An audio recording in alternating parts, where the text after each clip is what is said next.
Hi everyone, this video is going to be talking about hurricane force winds, what you can experience.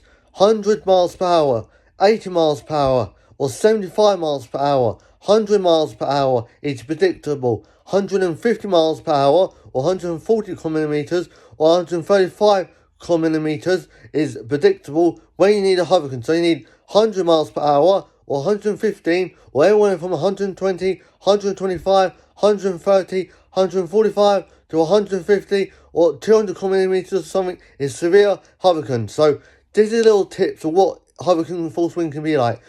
Emogan, whatever it's called, it came to Ireland, very bad affected there. It knocked a little bit of houses down, it knocked trees down as well.